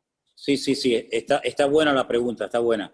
Mire, realmente lo que se tomaba, lo que se comía en los tiempos de Cristo y lo que comían los discípulos cuando llegaba esa noche, sobre todo en la época de la Pascua, era realmente pan sin levadura. Era lo que se comía, pan sin levadura. Era como de una galleta, ¿verdad? Y en el libro de Éxodo explica por qué se tenía que comer pan sin levadura, porque no había tiempo para que leudara la masa, porque tenían que salir muy rápido de Egipto. Pero mire, no se hagan problema con eso. Cualquier trocito de pan que usted tenga por la casa. Tampoco tiene que ser 1 kilo de pan. Un trocito pequeño. No se me vaya a atragantar. y después queramos tomar mucho más vino, Con ¿verdad? un trocito de pan cualquiera. Podemos participar juntos de la Santa Cena el domingo, si Dios quiere, que va a ser muy lindo y que estoy seguro que para muchos de ustedes va a ser la primera vez que lo van a hacer. Para mí sería la primera vez. ¿El vino, qué clase de vino? ¿Cualquiera? Dígame, hermana. El vino, pastor, ¿qué clase de vino? ¿Sería cualquier? Mire, vamos a ver, con el tema del vino, yo le digo, si hay alguna persona que ha tenido problemas con la bebida, es decir, que ha sido alcohólico, que ha tenido problemas con la bebida, yo le recomendaría que tomara zumo de uva. Okay. El zumo de uva, que es como si fuera vino, porque hay gente que fue alcohólica y no le conviene tomar vino. Claro. Ahora, sí, los que nunca hemos tenido problemas con la bebida, los que nunca hemos sido esclavos del alcohol, solemos participar con una copita chiquita, copita chiquita de vino. Pero si no tiene vino, pues con zumo de uva, sin ningún problema. Perfecto. ¿Okay? Las dos cosas sirven, porque son frutos de la vid. Y de la vid sale el vino y de la vid sale el zumo de uva. Así que una de las dos sirve sin ningún problema. ¿Ok? Ok, pastor. Muchísimas gracias. El Señor me los bendiga grandemente. Gracias, hermana. Miren, vamos a darle lugar a 2 o 3 preguntas más y vamos a ir terminando por ahora, porque yo creo que vamos a tener que tener más reuniones de cara al futuro. Me parece a mí que sí, ¿eh? Me parece a mí que sí. A ver, ¿quién va a ser la siguiente? Vanessa, por favor. Su micrófono. Listo. Buenas tardes. Adelante, hermana. Buenas tardes, pastor. Bendiciones, un gusto saludarle. Es mi hermana Mónica Victoria. ¿Sí nos escucha? Sí. Ok, bueno. Y pues nosotros venimos de una familia católica. Mis papás son católicos. Nosotros, pues a partir de que escuchamos sus prédicas y sus devocionales y sus cultos y las escatologías, pues la verdad hemos aprendido muchísimo con ustedes su palabra, de lo que nos enseñan. Y pues estamos muy contentas. Y estoy en el proceso de enseñarle a mi hijo también, tiene 10 años y de enseñarle prédica. Yo soy divorciada, pues ella es soltera, pero mi hermana tiene una pregunta que hacerle porque pues ha escuchado su prédica y las escatologías. Entonces, pues le cedo la palabra a mi hermana. Dios me lo bendiga. Buenas tardes, pastor. Un gusto conocerlo y que se tome el tiempo de reunirnos a conocer la palabra de Yahshua. Y bueno, derivado de que he escuchado las prédicas que ha dado y las escatologías y del tema que dio el día de ayer, yo tengo una pequeña duda. No sé si existe si hay una pretribulación, tribulación y gran tribulación, o es solamente la tribulación. No sé si me pudiera aclarar ese punto. Bueno, mire, hermana, la Biblia nos habla en plan genérico, ¿verdad? A nivel general de algo que se conoce como la gran tribulación. En el Antiguo Testamento la expresión no es gran tribulación, sino es el tiempo de angustia de Jacob. Es lo mismo, pero depende si usted está leyendo el Antiguo o está leyendo el Nuevo. Solamente recibe un nombre. No hay pretribulación, posttribulación, hay gran tribulación y punto. Lo que ocurre es que la Biblia sí nos da mucha información acerca de lo que va a ocurrir previo, es decir, antes de que comience ese periodo terrible que se llama la gran tribulación y que es el desarrollo del libro de Apocalipsis fundamentalmente, aunque también de otras profecías del Antiguo Testamento, ¿vale? Entonces es lo que se conoce como el tiempo del fin. Es decir, cuando se acerque el tiempo de la tribulación, vamos a comenzar a ver muchísimas señales. Algunas de ellas ya estamos comenzando a verlas. Ya se está hablando de la formación de un nuevo orden mundial. Estamos viviendo una pandemia mundial, ¿verdad? Muchos de nosotros sabemos de lo que estamos hablando. Millones de hermanos no se pueden congregar, iglesias cerradas, etcétera. Entonces, hay una gran tribulación que empieza con algo que se conoce en la Biblia, en Apocalipsis 6, como los sellos, Los sellos, que son 7, a continuación 7 trompetas y a continuación 7 copas, las copas de la ira. Pero antes de que comience a desarrollarse o dé lugar el inicio de la gran tribulación, hay muchas señales previas, como los dolores a la mujer que está de parto, ¿verdad? No nace el niño en el primer momento, sino que hay unos dolores que van avisando que el niño viene, y esos dolores van preparando a la madre para el momento del alumbramiento, el momento del parto. Entonces, eso es lo que la Biblia, a grandes rasgos, nos enseña acerca de lo que se conoce como la gran tribulación. ¿Ok? Ok, sí, pues muchas gracias, pastor. Oramos por usted, por su familia y por toda la iglesia. Estamos muy contentas y pues que Dios lo bendiga grandemente. Pues nada, hermana, un placer haberla podido ayudar, y de todas maneras, las clases de escatología que se grabaron en su momento, allí hay también muchas explicaciones que en un momento determinado sería bueno que a lo mejor usted escuchara y que le pueden ayudar y reforzar su conocimiento de la palabra, ¿sí? ¿Okay? Me pasan una nota que dice una niña, una hija de 8 años, que no ha aceptado al Señor. Bueno, al final de la reunión vamos a hacer una oración especial para los que todavía no han aceptado al Señor, que lo puedan hacer hoy y que puedan experimentar el gozo de la salvación. Voy a dar lugar a 2 preguntas más, por favor. Así que Vanessa me va a indicar de quién se trata la primera pregunta. Tenemos 2 y terminamos con oración. ¿Me escucha? Sí.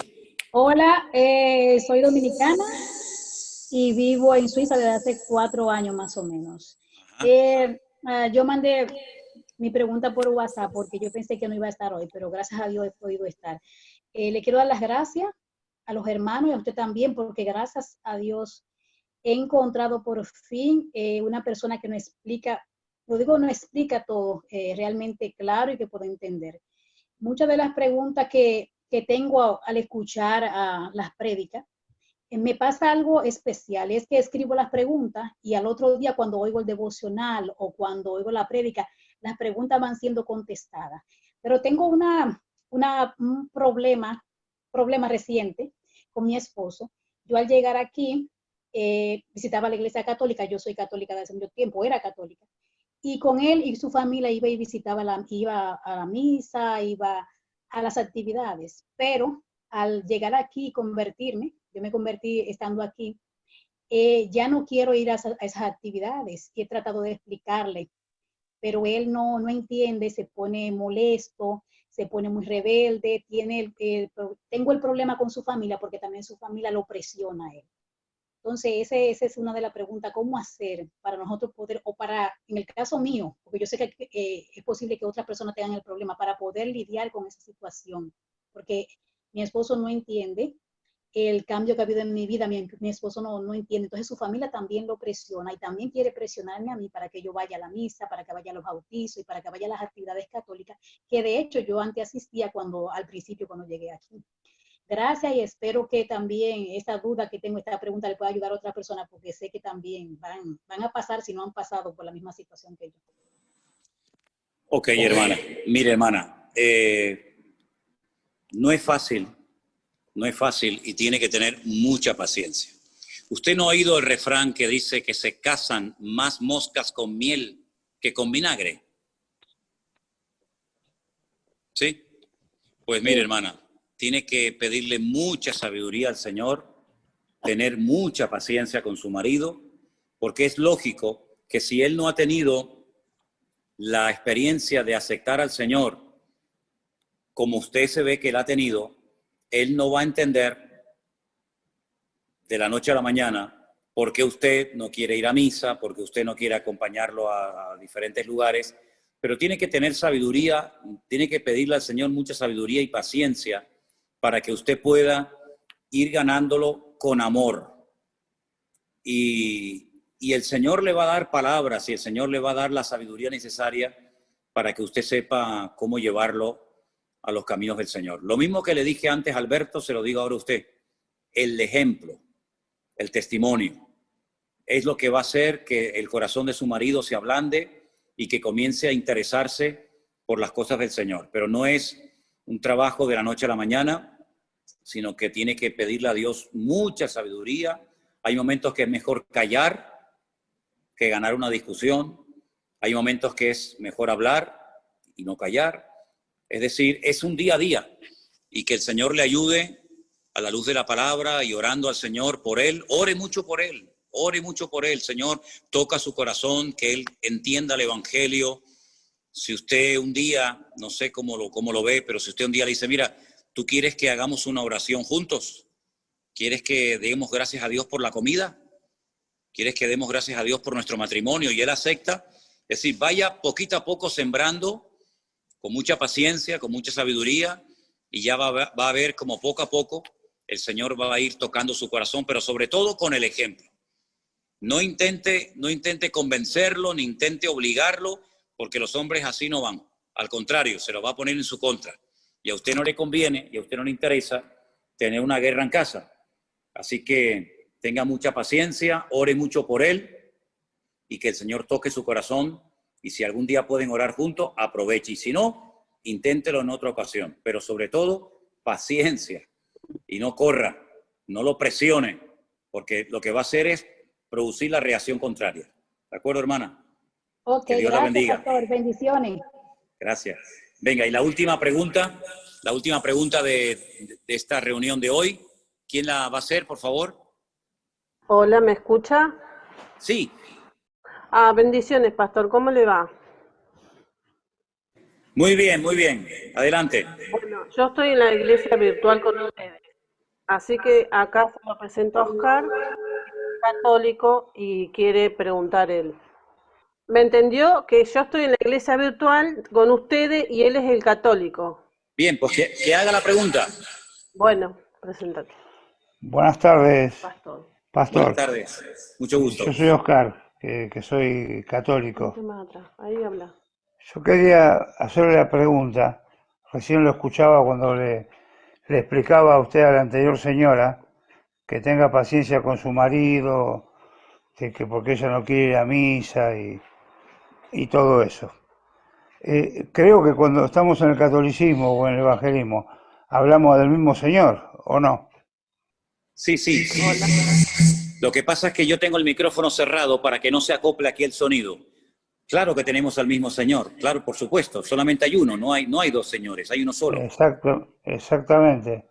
Entonces, ¿por qué esas diferencias? Bueno, con todo mi respeto, perdón, dígame su nombre otra vez, disculpe que se me olvidó. Oscar, pastor. Oscar, ok, gracias. Oscar, la diferencia entre los católicos y los evangélicos no está en el Señor, en absoluto. Ahí no radica la diferencia entre un católico y un evangélico. Sí, ya lo sé. Si usted y yo nos sentamos a comer un asado allí en Argentina, o en España, o donde sea, y sale el tema del Señor, su Señor es exactamente igual que el mío. Se llama Jesucristo, su madre se llamaba María, su padre se llamaba José, nació en un pueblecito llamado Belén de Judea, en Israel, hace 2000 años, murió en una cruz, resucitó al tercer día, ascendió, está sentado a la diestra de Dios Padre, todo es igual, todo es exactamente igual. La diferencia, repito, no está en el tema del Señor, está en otras cosas que también son de vital importancia. Por ejemplo, un buen católico, un católico como tiene que ser, pues tiene que estar sometido a una autoridad que, por ejemplo, como usted sabe bien, y ahora además es de origen argentino, como es el Papa. Ahí ya hay una diferencia bastante grande. Otra diferencia bastante grande, por ejemplo, es a la hora de confesar nuestros pecados. Yo no voy nunca a ningún hombre a contarle mis pecados, ni mi vida, ni nada. Yo voy directamente a Dios. Un buen católico tiene que ir primeramente a un confesionario y después de pedir perdón por sus pecados, según la doctrina católica, el cura lo absuelve de sus pecados, le manda una penitencia, la hace y, en principio, es lo que tiene que hacer para el perdón de sus pecados. Otra gran diferencia. Correcto, pastor, yo estoy de acuerdo con lo que dice usted. Creemos que hay un cielo y un infierno. Un buen católico Antiguamente, digo antiguamente y ahora le voy a decir por qué, creía que había 4 lugares a los que se podía ir una persona al morir: el cielo, el infierno, el purgatorio y el limbo. Pero Ratzinger, el Papa Ratzinger, el que dimitió, ¿se acuerda? Él quitó la doctrina del limbo y ahora solamente hay 3 dentro de la doctrina católica: cielo, infierno y purgatorio. Es una diferencia muy grande. Es decir, la diferencia no radica en el Señor. La diferencia radica en otras muchas cosas que son de vital importancia. Por lo tanto, nos une el Señor, pero lamentablemente nos separan otras muchísimas cosas que son de vital importancia. Y otra cosa, y le dejo paso para que si usted quiere aportar o decir algo más, es lo siguiente. En el mundo de la Iglesia Católica, cuando usted entra a cualquier iglesia de España, de Argentina, de Colombia o de cualquier país del mundo, generalmente, no siempre, pero generalmente usted va a ver una cruz donde está crucificado el Señor Jesucristo en una imagen. Usted jamás va a encontrar en ninguna iglesia evangélica del mundo una cruz donde el Señor Jesucristo esté crucificado. ¿Por qué? Porque nosotros no solamente creemos en la crucifixión, un hecho trascendental y de vital importancia, sino que además creemos en la resurrección del Señor Jesucristo, y Él está dentro de nuestros corazones. Cuando yo era católico, yo tenía a Cristo colgado aquí en el cuello, en una pequeña cruz, en una pequeña cadenita. Hoy en día, usted puede comprobar, yo no llevo absolutamente nada, pero lo llevo, no colgado ahora afuera, sino lo llevo dentro de mi corazón. Entonces, repito, en cuanto al Señor, hablamos de la misma persona, pero luego hay muchísimas cosas, como usted sabe perfectamente bien, que nos separan y que son las cosas que a la luz de la Biblia, a la luz de la palabra de Dios, son las cosas que chocan cuando uno lee la Biblia. Dice, pero ¿por qué tengo yo que creer? ¿Por qué tengo yo que practicar en cosas que mi Biblia, la palabra de mi Dios, la palabra de mi Señor, no me enseña? ¿Quién entonces las enseñó? ¿Quién las incluyó? ¿De dónde salen tantas y tantas prácticas y tradiciones que no están en la palabra de nuestro Señor Jesucristo? Bueno, es entonces cuando nos encontramos en reuniones como estas a muchísimos católicos que dicen, caramba, ahora me doy cuenta que mi sinceridad no estaba acertada del todo, sino que hay muchísimas cosas en las que hemos creído, porque, seamos sinceros, ¿quién llevó la religión católica a Latinoamérica? ¿Los japoneses? ¿Los árabes? ¿Los chinos? No, los españoles. Los españoles llevaron la espada y llevaron la cruz. Se llevaron la espada y dejaron la cruz. Y Latinoamérica es católica porque fueron los españoles allí, pero si hubieran ido los musulmanes, probablemente todo el cono sur de Latinoamérica, todo Centroamérica, nunca hubiera sido católica o cristiana, hubieran sido musulmanes o los budistas o los hinduistas. Es decir, que muchas veces la religión tiene que ver con aspectos culturales, no tanto con aspectos de elección personal. Yo hoy en día soy cristiano porque yo quiero ser cristiano, no porque nací en un país cristiano y porque mis padres o mis antepasados fueron cristianos, sino porque yo quiero ser cristiano. No es por imposición, es por convicción personal. Y eso, lamentablemente, en el catolicismo, con todo mi respeto, y usted lo sabe perfectamente bien, no se enseña. ¿Por qué? Porque en el momento en el que al niño se le mete en la pila bautismal y se le bautiza, automáticamente ya forma parte directa y activa de la Iglesia Católica. Y eso no enseña la Biblia. La Biblia nos enseña que si no nacemos de nuevo, no podemos entrar en el reino de los cielos. ¿Se da cuenta? Hablamos del mismo Señor, pero a la hora de la doctrina, del músculo, lo que adorna, digamos, todo el cristianismo, evidentemente hay muchísimas diferencias. Adelante, si usted quiere hablar algo más o preguntarme. Sí, cómo no. Pero eso no cambia. ¿Me escucha, pastor? Sí, señor, le escucho perfectamente. Eso no cambia mi fe hacia Dios. Yo sigo teniendo la fe misma interiormente y a mi forma de pensar. ¿Está muy mal eso? ¿Me podría repetir la pregunta, por favor, que no la escuché bien? Que lo que usted me cuenta que es real, no cambia mi fe hacia el Señor. Yo tengo la fe hacia mi Señor, pensando de mi manera, equivocado o no, pero creo en mi Dios, en mi Señor, y trato de cumplir de todas maneras. Posiblemente sin ir, soy un católico y tampoco soy asiduo a las misas. Bueno, lo que pasa es que usted es un católico que rompe la norma.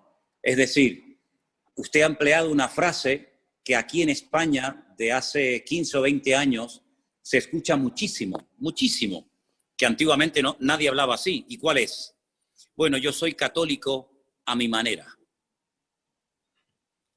¿Pero y eso qué significa? Ser católico a mi manera. Yo pienso que usted de católico tiene muy poco. Usted tiene más de cristiano evangélico que de católico. Lo que pasa es que tiene el peso de la religión que heredó, pero realmente usted de católico tiene muy poco, porque si usted no va a misa, si usted adora solamente a Dios, usted no es idólatra, usted cree en la Biblia, en la palabra de Dios, usted no es el típico católico. Usted se parece más al resto del grupo que tenemos hoy aquí, en este grupo, que realmente a un católico, porque un católico 100% no podría hablar ni vivir su catolicismo, su cristianismo, como el que usted vive, que se parece mucho al que yo vivo.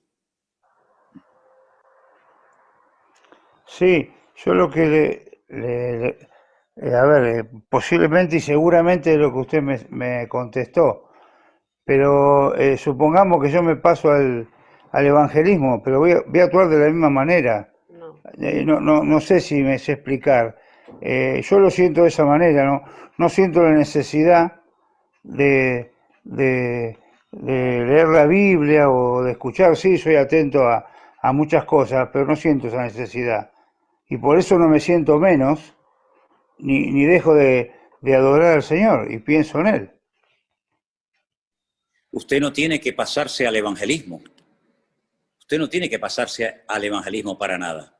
De hecho, esta reunión y los devocionales que yo hago y los programas que llevo haciendo hace tiempo del Pastor Online y todo esto, el objetivo no es sacar a la gente de la Iglesia Católica y meterlos en el evangelismo. Ese no es el objetivo. Usted no tiene que hacerse evangelista. Usted lo que tiene es que vivir más intensamente su cristianismo. Porque Cristo no era evangélico, pero tampoco era católico. Jesucristo, si tenemos que decir que era judío. Y los judíos no son ni católicos ni evangélicos. Es decir, si usted no siente la necesidad de leer la Biblia, permítame que le diga algo, es porque a lo mejor todavía al autor de la Biblia no lo conoce como debería de conocerlo. Porque usted cuando conoce al autor de la Biblia, cuando usted tiene un encuentro, una experiencia personal con el Señor Jesucristo, usted lo primero que anhela y desea es leer la palabra de su Dios y de su Señor. Es como cuando yo estaba en el ejército y le mandaba cartas a la que hoy en día es mi mujer, o ella me mandaba cartas a mí. Imagínense que yo estoy en el ejército solo y recibo cartas de mi novia y digo, no tengo ganas de leerla. Pero ¿cómo que no tienes ganas de leer la carta de tu novia? ¿Estás loco? Yo estaba todo el día esperando que llegaran las cartas de ella y me imagino que ella estaría esperando que llegaran mis cartas. Porque detrás de esa carta hay una persona, detrás de esa carta hay un amor, detrás de esa persona hay unos planes, hay un proyecto, detrás de esas cartas hay muchas cosas. Detrás de un libro que llamamos Biblia está mi Dios, está mi Señor, está mi amigo, está todo para mí. Entonces, cuando yo le conozco y le amo y le quiero honrar, yo devoro la Biblia, porque es mi Dios, es mi Señor el que me está hablando. Imagínense decir, no, yo no tenía ganas de leer nunca las cartas de mi novia. Pero ¿cómo que no tiene ganas de leer las cartas de la novia? Es una incoherencia. Entonces, a veces hay cosas que evidencian que lo que hace falta es potenciar ese encuentro, esa experiencia personal con Cristo. Y yo le aseguro que cuando usted tenga ese encuentro y esa experiencia personal con Cristo, nadie le va a tener que decir que lea la Biblia. Nadie se la va a decir. Usted la va a agarrar solo. Nadie le va a tener que decir que rece o que ore. Usted va a tener un deseo tremendo de estar siempre con su Dios. Pero es una experiencia personal que estoy plenamente convencido de que en cualquier momento la puede tener usted. Pero le felicito por su sinceridad, por su amor a Dios y me alegro muchísimo de que haya estado con nosotros en este grupo en esta tarde. Ha sido un gusto conocerlo. Le mando un gran abrazo. Dios le bendiga grandemente. Y Igualmente para voy a dar usted, lugar ya a la pastor. última persona que me decían que era, perdón. No sé, pasa que mucho. Irma Díaz, me dicen que es la última persona que vamos a darle lugar en esta tarde. Y disculpen que nos hayamos alargado un poquito, pero si hay preguntas tenía que dedicarle tiempo. Irma está por ahí, por favor. Y disculpen a los que no le hemos dado lugar.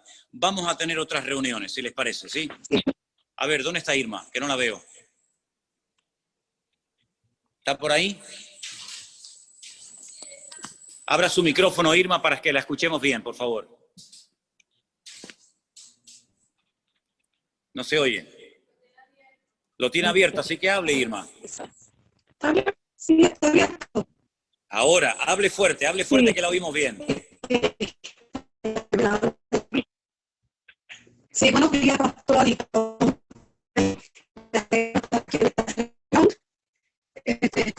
Discúlpeme, Irma, pero se le escucha muy mal. Entonces, no se enfade con nosotros. Enfádese con la compañía telefónica, pero no conmigo. Miren, vamos a hacer algo. Yo le voy a pedir a todos los que están conectados, ¿sí? Todos los que están conectados en este momento, que oremos al Señor. Que le pidamos al Señor que nos ayude. Aquí no se trata de ser católico ni evangélico. Aquí se trata de ser cristianos, de seguir a Cristo, de vivir como Dios manda. Vaya usted a la iglesia que quiera, reúnese donde quiera. De hecho, ninguno de ustedes, fíjense lo que son las cosas, ninguno de ustedes se puede congregar con nosotros aquí en Canarias, para que se dé cuenta de que el objetivo no es atraer a la gente a nuestra iglesia para que seamos más. No, es que es imposible hacerlo. Aquí de lo que se trata es que el Señor esté con nosotros, que nosotros estemos con Él. Y hermanos, seamos sinceros, el mundo está que se cae a pedazos. El mundo está muy mal. Miren, hoy, y permítame que les comparta esta noticia, hay una cadena muy famosa de hoteles en España que se llama Riu, con R, Riu. Aquí en Canarias, esta cadena hotelera de hoteles muy buenos tiene 11 hoteles. ¿Saben cuántos cerraron hoy? ¿Saben cuántos cientos y cientos de personas hoy han perdido su puesto de trabajo? 8 hoteles. De los 11 hoteles de la cadena Riu, hoy se cerraron 8. No sabemos si se van a volver a abrir. Millones de personas están en el mundo tirándose de los pelos de la cabeza porque no saben lo que va a pasar con su vida mañana. Hemos llegado a una situación en la que olvídese de evangélico, olvídese de católico, aquí hay que agarrarse a Dios con uñas y dientes y pelearla y clamar al Señor con todo nuestro corazón para que el Señor nos ayude y guarde nuestras vidas y nuestras familias. Están cayendo la gente como moscas. Ya se están infectando niños pequeñitos. Tenemos a las puertas aquí en España algo que puede ser un caos terrible. Millones de niños y de adolescentes y de jóvenes van a comenzar en estos días las clases en el colegio. Lo que va a pasar, nadie lo sabe. Hay ricos que se están muriendo, y pobres también, y blancos, y negros, y latinos, y americanos, y católicos, y evangélicos, y ateos. Esto afecta a todo el mundo. Solamente nos queda una esperanza. No es la política, no es el deporte, no son los pastores. La única esperanza que nos queda firme, el ancla firme, es nuestro Dios. Y Él nos ha unido. No les conozco personalmente. Tal vez nunca nos conoceremos, no lo sé, solo Dios lo sabe. Pero aquí lo importante es que conozcamos a Dios, que dejemos a un lado nuestras diferencias, si es que las hay, y miremos solamente a lo alto, a nuestro Dios, y que Él nos guarde en esta hora tremenda que está sacudiendo a todo el mundo. No hay control en algunos países, ya no saben cuántos mueren, ya no saben cuántos son infectados. Así que pongamos nuestra confianza en Dios, queridos hermanos y amigos. Y ahí donde estás, cierra tus ojos y vamos a orar. Y dile, Señor, entra en mi corazón. Te pido perdón por mis pecados. Me arrepiento de haber pecado contra ti. Me arrepiento de haber creído, de haber practicado, de haber adorado cosas que no eran de tu agrado. Pero hoy te pedimos todos, cristianos, católicos, evangélicos, da igual, hoy todos te pedimos perdón, Señor. Perdónanos porque todos hemos pecado. Todos estamos separados, todos nos hemos descarriado como ovejas, cada cual se apartó por su camino. Unos escogieron una religión, otras otro, pero todos al final nos perdimos. Pero gloria a Dios que tú mandaste al Salvador, al camino, a la verdad y a la vida, que es Jesucristo, el Salvador del mundo, a la tierra, para que muriera por nuestros pecados y a través de su sacrificio y de su resurrección, poder obtener el perdón de nuestras almas y poder experimentar el gozo de la salvación. Señor, gracias por esta reunión preciosa, donde nos hemos visto las caras, donde nos hemos conocido, donde hemos oído la voz de muchos, preguntando, opinando. Señor, pido una gran bendición para todos mis hermanos, para estas familias que están representadas con estos hermanos y hermanas que hoy se han juntado en esta reunión de Zoom.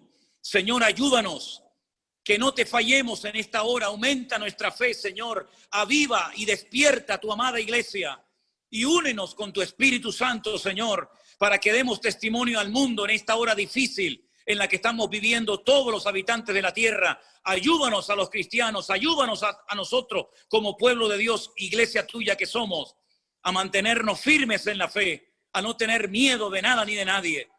Señor, y sigue obrando milagros y maravillas en la vida de todos y de cada uno de nosotros. Muchas gracias, Señor, por esta reunión maravillosa, inolvidable que hemos tenido en este día.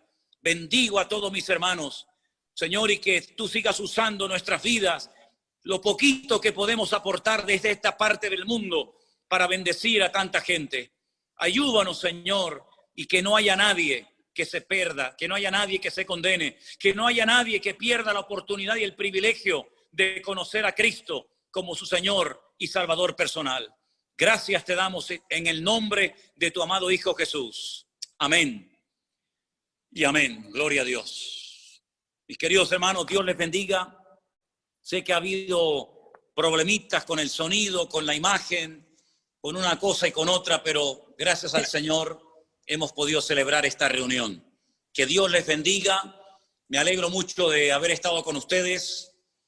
Gracias a Vanessa, que ha estado arriba en el ordenador, a Anderson, nuestro hermano Armando.